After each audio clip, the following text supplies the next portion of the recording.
¿Vas a arriesgar la tranquilidad del hogar por unos tristes 100 megas? Multiplica por 10 y pasa a los 1000 megas. Disfruta de tus películas, teletrabaja y conecta con toda tu familia con Adamo. Queremos enamorarte con la fibra más rápida a solo 36 euros. Y si llamas ahora solo pagas la mitad.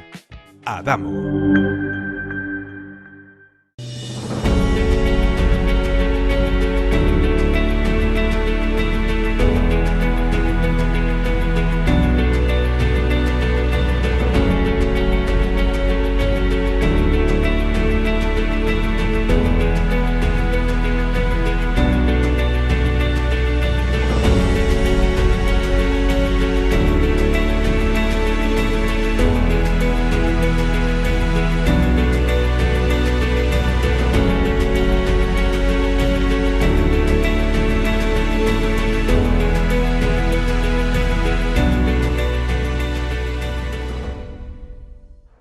Pues bienvenidos, señores, un día más, ya con todos ustedes de nuevo aquí en nuestra alquería. Y aquí estamos concretamente en nuestra tercera parte de este programa, de esta nueva ruta que hacemos por Motril, enamorándonos cada día más de nuestra ciudad, de nuestras calles, de nuestros monumentos, de nuestras pequeñas piedras, de nuestras pequeñas historias, porque hay mucho que contar en cada una de nuestras calles. Estamos nada más y nada menos que en la calle Marqués de Vistabella.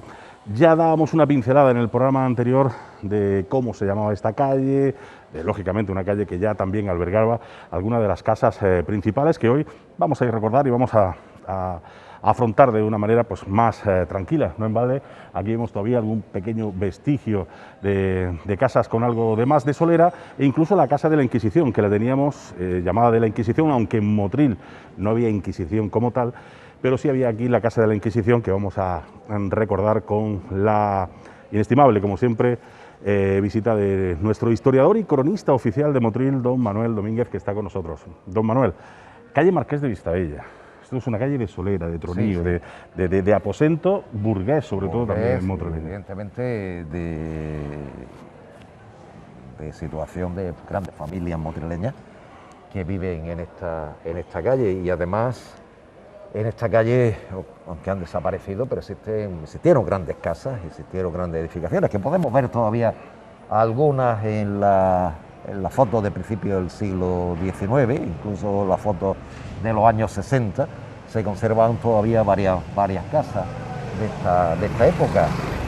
Decía yo que durante siglos esta calle se llamó Jurado Medina. Jurado Medina. Calle del Jurado Medina, porque aquí vivió, pues seguramente muchas de las calles reciben el nombre de quien vive en ella y que tiene cierta relevancia, pues vivió Alonso de Medina, jurado de Motril, por lo que se ve, y el nombre popular, pues Jurado Medina. Y junto a la calle de Medina, o calle del Jurado Medina, se mantuvo este nombre hasta que a finales del siglo XIX el alcalde Jiménez Ruiz de Morales decide cambiar el nombre de la calle en agradecimiento por la labor humanitaria y tal que había hecho Martínez de Roda.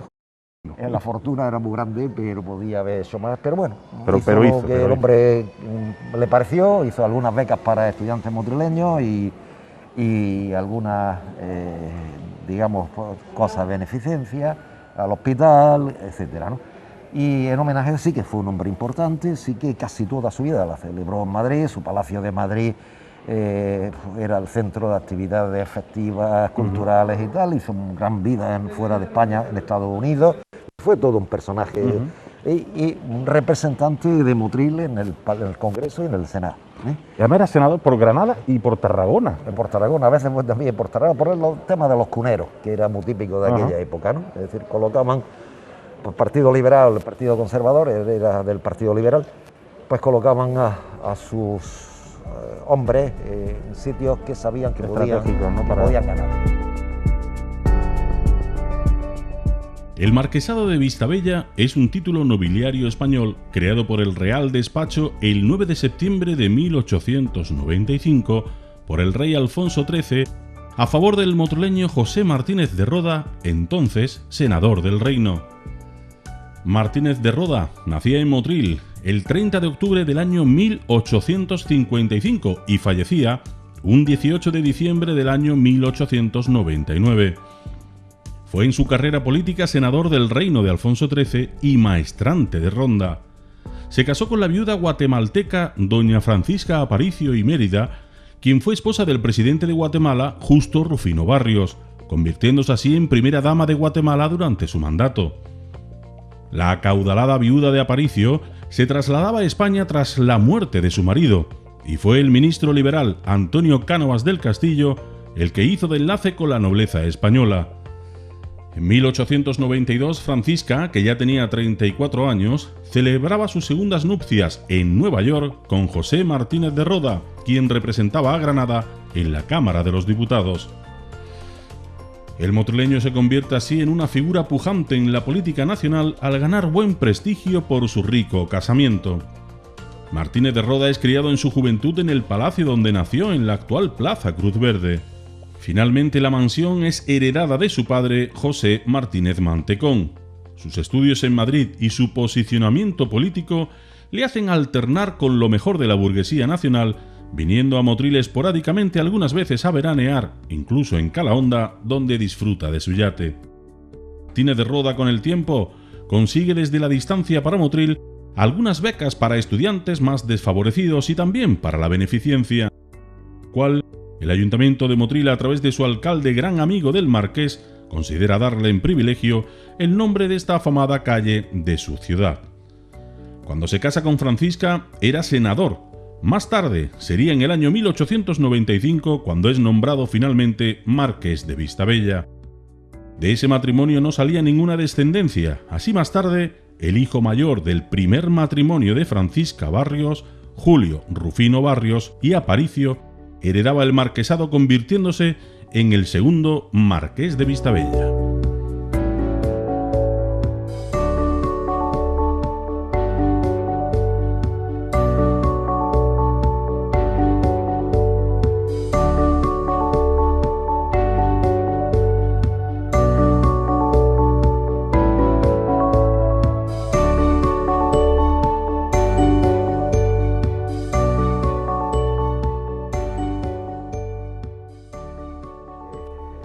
Esta calle se cambia el nombre, Plácido Jiménez Ruiz de Morales, alcalde de Motril, decide pues colocarle una placa y cambiarle el nombre, ese nombre tradicional de Jurado Medina a Marqués de Vistabella. Y como decíamos, pues una calle que tiene grandes casas, sobre todo la más llamativa, aunque se ha conservado alguna como la que tenemos a la espalda,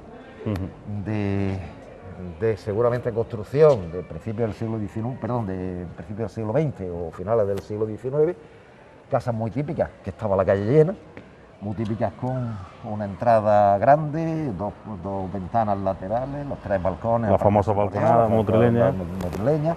Es más moderna porque si fuera del siglo XVII o el siglo XVIII anterior tendría la arquería en la parte superior, esta ya no lo tiene.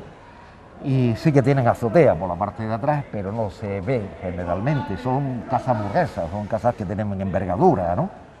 Y evidentemente la que más nos llamaba la atención de esta calle, a pesar de que había otras casas con empaque, casas principales, como decían, la que más nos llama la atención es la Casa de la Inquisición, que es un nombre popular, que se populariza, yo creo que en el siglo XX.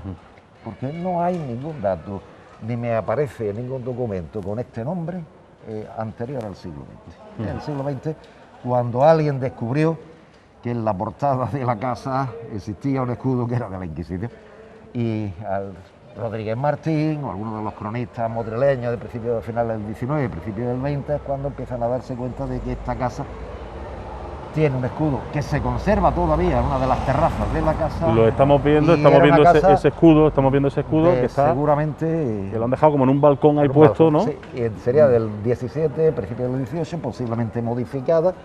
Hay fotos, hay pinturas de esta casa y la fachada, el del interior no conocemos nada, o por lo menos yo no recuerdo, alguna vez debe entrar, pero no la recuerdo.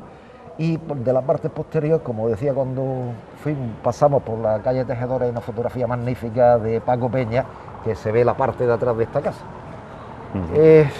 Casa de la Inquisición. Hemos recordado varias veces que no había Inquisición en Motril. Posiblemente fueran familiares de la Inquisición, que tenían el privilegio de colocar en la fachada de su casa el escudo de la Inquisición. era la policía de la Inquisición, digámoslo así, pero en Motril no hay cárceles de la Inquisición, no hay... en Motril no hay tribunales de la Inquisición, y en Motril lo que hay son los familiares de la Inquisición, que cuando alguien comete algún delito que se crea es denunciado, son los que se encargan de detenerlo, pero se llevaba a la cárcel del ayuntamiento, como he visto en varios casos de procesos de Inquisición en Motril desde el siglo XVII y XVIII. Pero bueno, está bien, es decir, era una casa que tenía un empaque magnífico, una de las mejores casas. Curiosamente se parece mucho a la fachada del Ayuntamiento de Motril. Ajá. Y a algunas de las casas que en Motril se conservaron, que ya no conservan las fachadas, son muy parecidas. Parece que fue el mismo tracista, mismo maestro de obra el que debió hacer la misma fachada. Y fue una casa de empaque. Lástima que se derribara y no la pudiéramos conservar, ¿no? Porque aunque hubiera sido solo la fachada, ¿no? Quizás el interior hubiera sido derribado, pero el exterior poderse haber conservado la fachada exterior, porque era muy bonita, muy clásica, muy tipo de balconada clásica, con sus frontones triangulares, etcétera, y muy típica de casas del 17 y 18 seguramente, y se conservó intacto, que es lo curioso.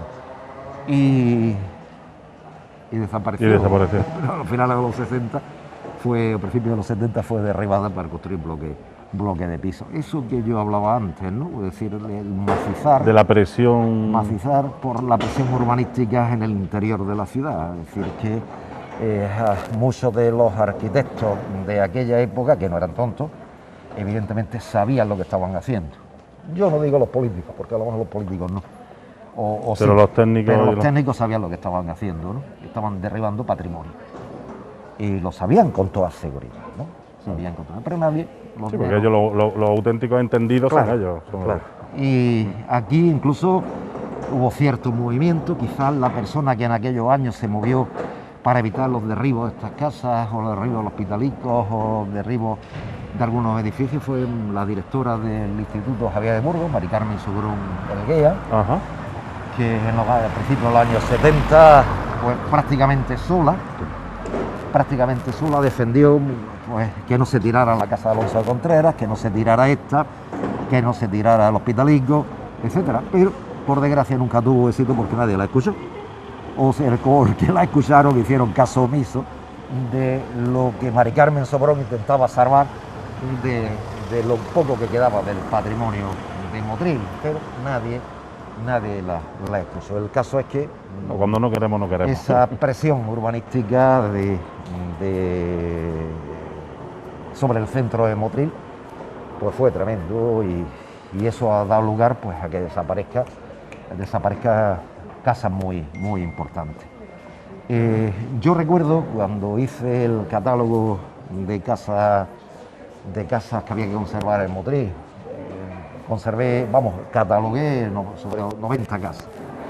Hoy no se conserva casi ninguna. Aquí había una de las casas más antiguas de Motril.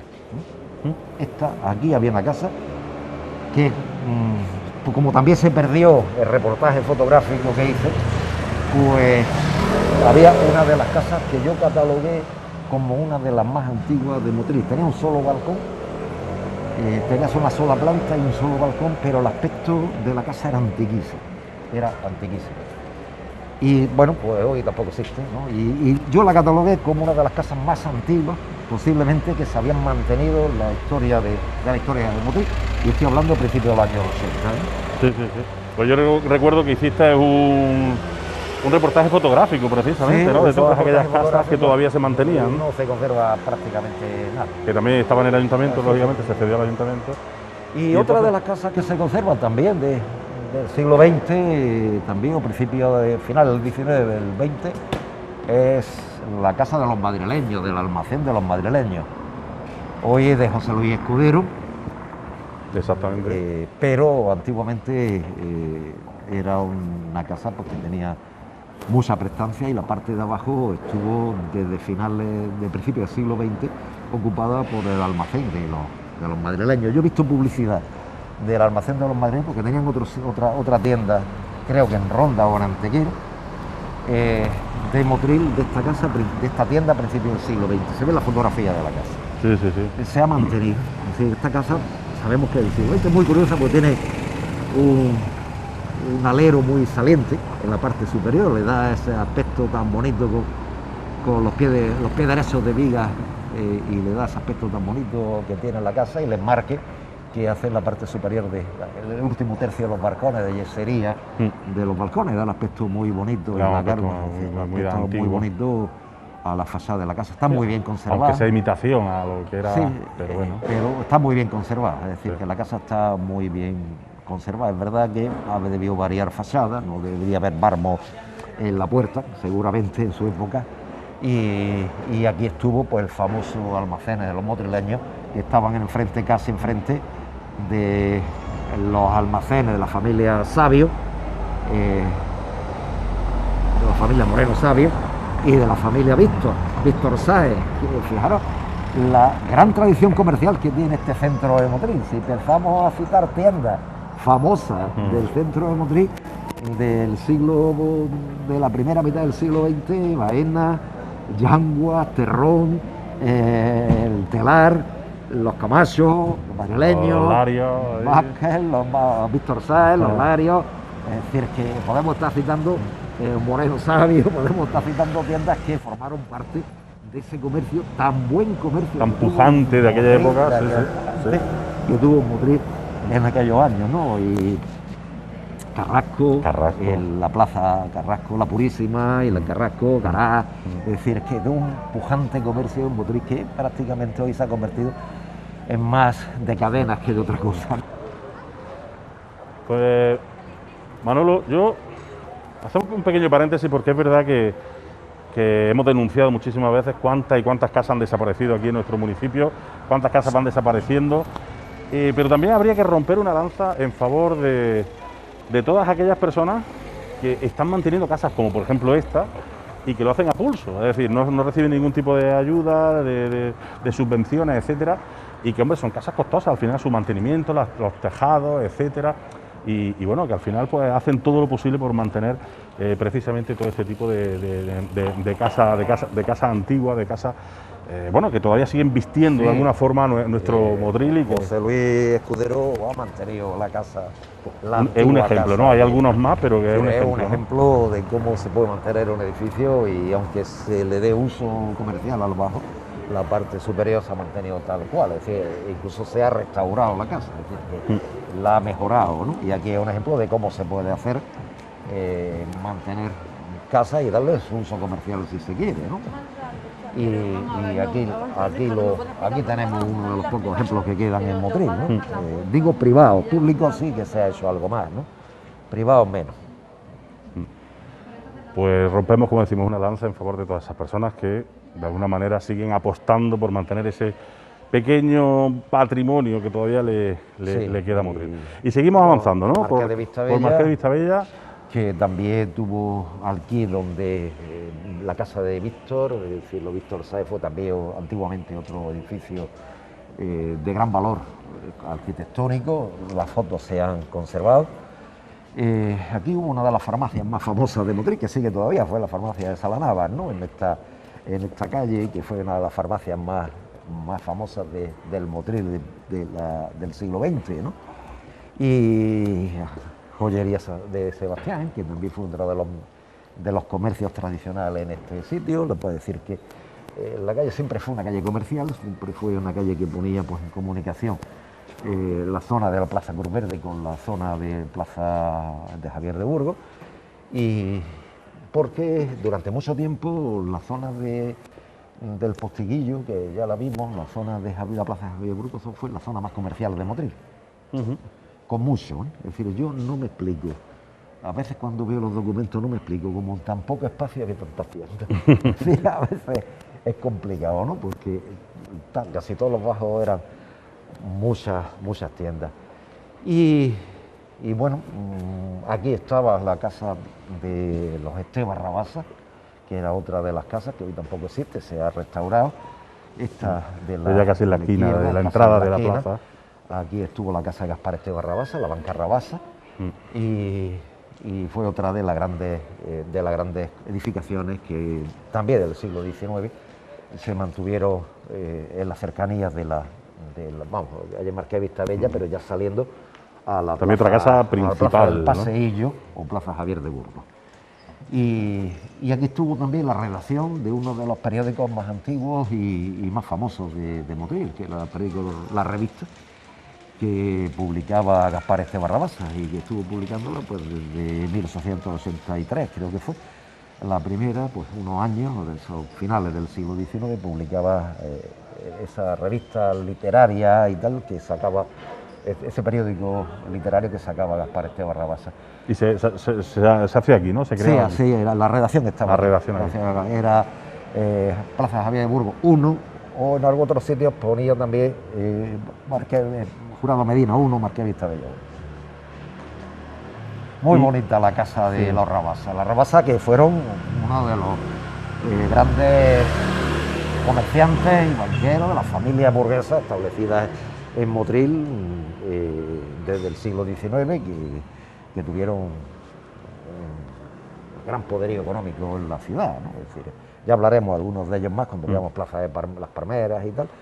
Y esta casa, pues bueno, se derribó también, aunque se mantuvo cierto aspecto del modelo de la casa anterior, pero...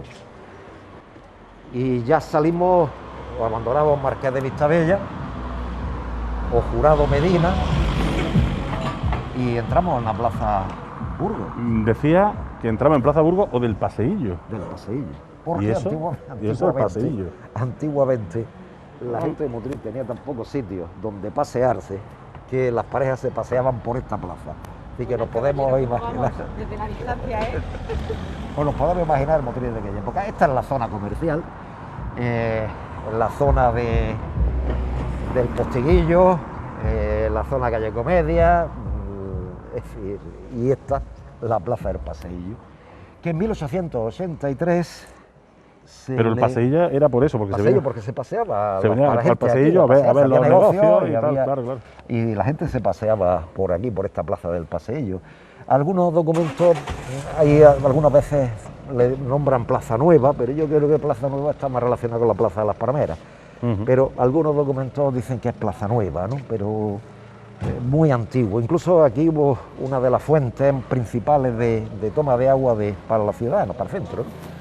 Que también hoy no existe, lógicamente.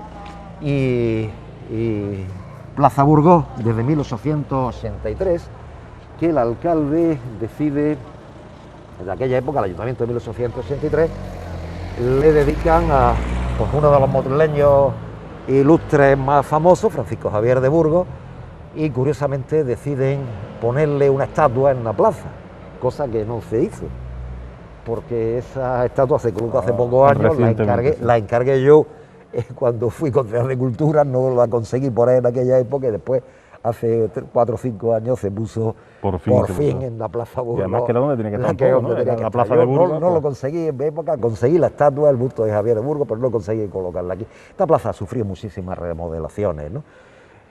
En época de Carlos Castillo era muy típico, en el año 27, cuando el alcalde Carlos Castillo, que fue uno de los alcaldes que más modificó, modernizó la ciudad, digámoslo así, había una farola en el centro, se puso jardines y tal, y se modernizó muchísimo la plaza. Aquella casa es de la familia Martínez, que es famosísima, porque tuvo una tienda, ahora está una clínica de fisioterapia, pero antes fue una tienda, la familia Martínez, y donde está el edificio este de la Cámara de Comercio, estuvo ni más ni menos que la Casa de Comedia. La Casa de Comedia. De Motril, que se derribó pues cuando se hace este edificio en los años 60, finales de los 60, un edificio muy impersonal de ladrillo visto, muy impersonal, derribando pues una casa de comedias, que en aquellos tiempos era una casa de vecinos, que seguramente estaría muy transformada y seguramente ni sabían que había sido una casa de comedia o la primera casa, la Real Casa de Comedia de Motril del siglo XVII, y se derriba para hacer este edificio una antigua casa de vecinos, que curiosamente había sido la Real Casa de Comedia, una de las mejores casas de comedia de toda España. Así que es muy curioso, ¿no?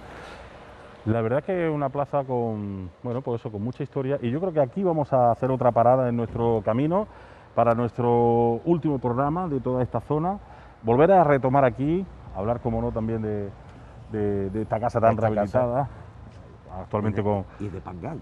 La casa de Pangall, la casa que actualmente pues tiene aguas y servicios, mancomunidad de municipios. Esta zona, ya te digo que hay muchas cosas que contar. Bajaremos por la calle Catalanes hacia abajo, volveremos a dar la vuelta para terminar en la Plaza de las Palmeras. Todavía estamos aquí en esta parte céntrica, como decimos, finales del 17, principios del siglo XVIII, y tenemos muchas cosas que contar. Así que ya saben ustedes, aquí volverán a tener otra cita la semana que viene en nuestra alquería. Gracias por estar con nosotros y hasta la semana que viene. Sigan disfrutando de Motril, sigan paseando por las calles, intenten mirar las casas, las piedrecitas, las placas, las estatuas. Todo tiene su significado. Descúbranlo con nosotros, pero luego hagan sus deberes saliendo a nuestras calles y disfrutándolas. Gracias por estar con nosotros. Hasta la semana que viene. Adiós.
¿Vas a arriesgar la tranquilidad del hogar por unos tristes 100 megas? Multiplica por 10 y pasa a los 1000 megas. Disfruta de tus películas, teletrabaja y conecta con toda tu familia con Adamo. Queremos enamorarte con la fibra más rápida a solo 36 euros. Y si llamas ahora solo pagas la mitad. Adamo.